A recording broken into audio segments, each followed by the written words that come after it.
Assalamualaikum warahmatullahi wabarakatuh. Perkenalkan, nama saya Amanda Fahrumi dengan nomor BP 22005420006 dengan jurusan D3 Perbankan dan Keuangan Fakultas Ekonomi dan Bisnis. Tujuan saya membuat video ini adalah untuk memenuhi ujian akhir semester dari dosen pengampu Bapak Hairul Anwar MS. Baiklah, langsung saja masuk kepada topik kita yang pertama, yaitu urgensi belajar Pancasila di perguruan tinggi. Yang pertama, memperkuat Pancasila sebagai dasar falsafah negara dan ideologi bangsa melalui revitalisasi nilai-nilai dasar Pancasila sebagai norma dasar kehidupan bermasyarakat, berbangsa, dan bernegara. Yang kedua, agar mahasiswa dapat mengembangkan karakter manusia Pancasila dalam pemikiran, sikap, dan tindakan. Yang ketiga, memberikan pemahaman dan penghayatan atas jiwa dan nilai-nilai dasar Pancasila kepada mahasiswa sebagai warga negara Republik Indonesia, serta membimbing untuk dapat menerapkannya dalam kehidupan bermasyarakat, berbangsa, dan bernegara. Yang keempat, mempersiapkan mahasiswa agar mampu menganalisis dan mencari solusi terhadap berbagai persoalan kehidupan bermasyarakat, berbangsa, dan bernegara melalui sistem pemikiran yang berdasarkan nilai-nilai Pancasila dan Undang-Undang Dasar Republik Indonesia tahun 1945. Yang kelima, membentuk sikap mental mahasiswa yang mampu mengapresiasi nilai-nilai ketuhanan, kemanusiaan, kecintaan pada tanah air, dan kesatuan bangsa, serta penguatan masyarakat madani yang demokratis, berkeadilan, dan bermartabat berlandaskan Pancasila untuk mampu berinteraksi dengan dinamika internal dan eksternal masyarakat bangsa Indonesia. Baiklah, materi yang A yaitu Pancasila sebagai dasar negara. Pancasila sebagai dasar negara berarti setiap sendi-sendi ketatanegaraan pada negara Republik Indonesia harus berlandaskan atau harus sesuai dengan nilai-nilai Pancasila. Pancasila sebagai dasar negara mengandung makna bahwa nilai-nilai Pancasila harus menjadi landasan dan pedoman dalam membentuk dan menyelenggarakan negara, termasuk menjadi sumber dan pedoman dalam pembentukan peraturan perundang-undangan. Hal ini berarti perilaku para penyelenggara negara dalam melaksanakan penyelenggaraan pemerintahan negara harus sesuai dengan perundang-undangan yang mencerminkan nilai-nilai Pancasila. Apabila nilai-nilai Pancasila diamalkan secara konsisten, baik oleh penyelenggara negara maupun seluruh warga negara, maka akan terwujud tata kelola pemerintahan yang baik. Pada gilirannya, cita-cita dan tujuan negara dapat diwujudkan secara bertahap dan berkesinambungan. Adapun urgensi Pancasila sebagai dasar negara, yaitu yang pertama, agar para pejabat publik dalam menyelenggarakan negara tidak kehilangan arah, dan yang kedua, agar partisipasi aktif seluruh warga negara dalam proses pembangunan dalam berbagai bidang kehidupan bangsa dijiwai oleh nilai-nilai Pancasila. Dengan demikian, pada gilirannya, nanti cita-cita dan tujuan negara dapat diwujudkan sehingga secara bertahap dapat diwujudkan masyarakat yang makmur dalam keadilan dan masyarakat yang adil dalam kemakmuran. Baiklah, kita lanjut pada materi yang B, yaitu Pancasila sebagai ideologi negara.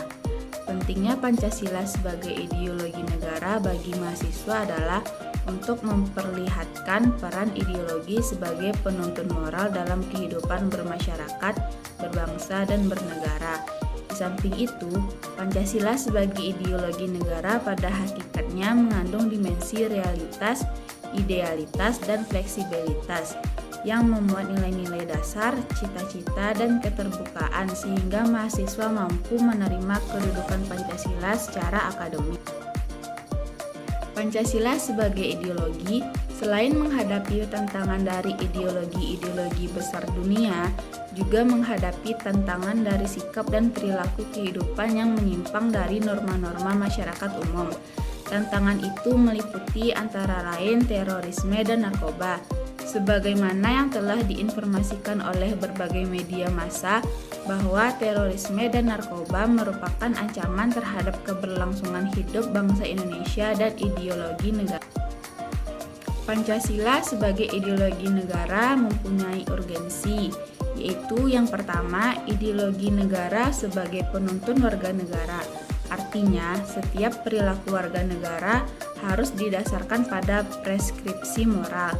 Yang kedua, ideologi negara sebagai penolakan terhadap nilai-nilai yang tidak sesuai dengan sila-sila Pancasila. Baiklah, lanjut yang C, Pancasila sebagai sistem filsafat. Pancasila sebagai sistem filsafat merupakan bahan renungan yang mengunggah kesadaran para pendiri negara, termasuk Soekarno ketika menggagas ide filosofis Grand Slam. Perenungan ini mengalir ke arah upaya untuk menemukan nilai-nilai filosofis yang menjadi identitas bagi Indonesia. Perenungan yang berkembang dalam diskusi-diskusi sejak sidang BPUPKI sampai ke pengesahan Pancasila oleh PPKI termasuk salah satu momentum untuk menemukan Pancasila sebagai sistem filsafat. Pancasila sebagai dasar filsafat negara, nilai-nilai filosofis yang terkandung dalam sila-sila Pancasila mendasari seluruh peraturan hukum yang berlaku di Indonesia. Artinya, nilai ketuhanan, kemanusiaan, persatuan, kerakyatan, dan keadilan harus mendasari seluruh peraturan perundang-undangan yang berlaku.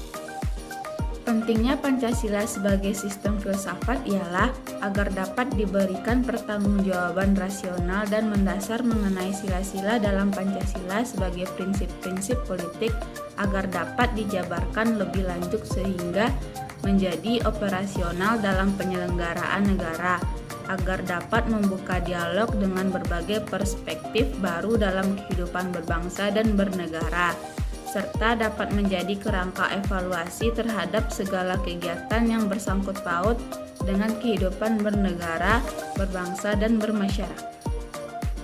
Adapun urgensi Pancasila sebagai sistem filsafat yaitu yang pertama, agar dapat diberikan pertanggungjawaban rasional dalam mendasar mengenai sila-sila Pancasila sebagai prinsip-prinsip politik.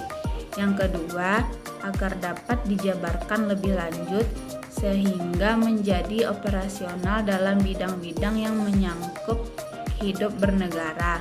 Yang ketiga, agar dapat membuka dialog dengan berbagai perspektif baru dalam kehidupan berbangsa dan bernegara.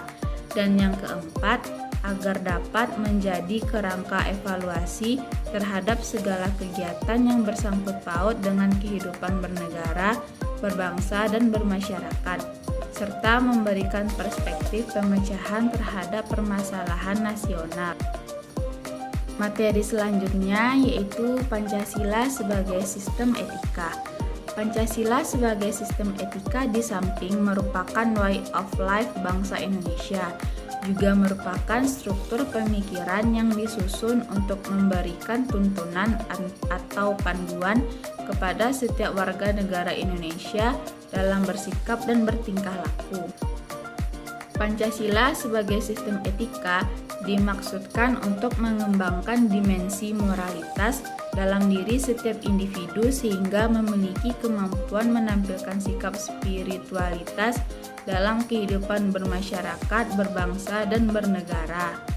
Pancasila sebagai sistem etika adalah cabang filsafat yang dijabarkan dari silsilah Pancasila untuk mengatur perilaku kehidupan bermasyarakat, berbangsa, dan bernegara di Indonesia. Oleh karena itu, di dalam etika Pancasila terkandung nilai-nilai ketuhanan, kemanusiaan, persatuan, kerakyatan, dan keadilan. Kelima nilai tersebut membentuk perilaku manusia Indonesia dalam semua aspek kehidupannya. Pentingnya Pancasila sebagai sistem etika bagi bangsa Indonesia ialah menjadi rambu normatif untuk mengatur perilaku kehidupan bermasyarakat, berbangsa, dan bernegara di Indonesia. Dengan demikian, pelanggaran dalam kehidupan bernegara seperti korupsi dapat diminimalkan. Adapun urgensi Pancasila sebagai sistem etika yaitu yang pertama, Meletakkan sila-sila Pancasila sebagai sistem etika berarti menempatkan Pancasila sebagai sumber moral dan inspirasi bagi penentu sikap, tindakan, dan keputusan yang diambil setiap warga negara.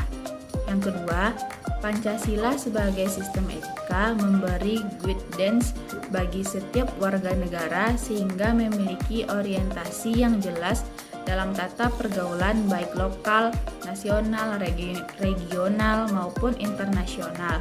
Yang ketiga, Pancasila sebagai sistem etika dapat menjadi dasar analisis bagi berbagai kebijakan yang dibuat oleh penyelenggara negara sehingga tidak keluar dari semangat negara kebangsaan yang berjiwa Pancasilas.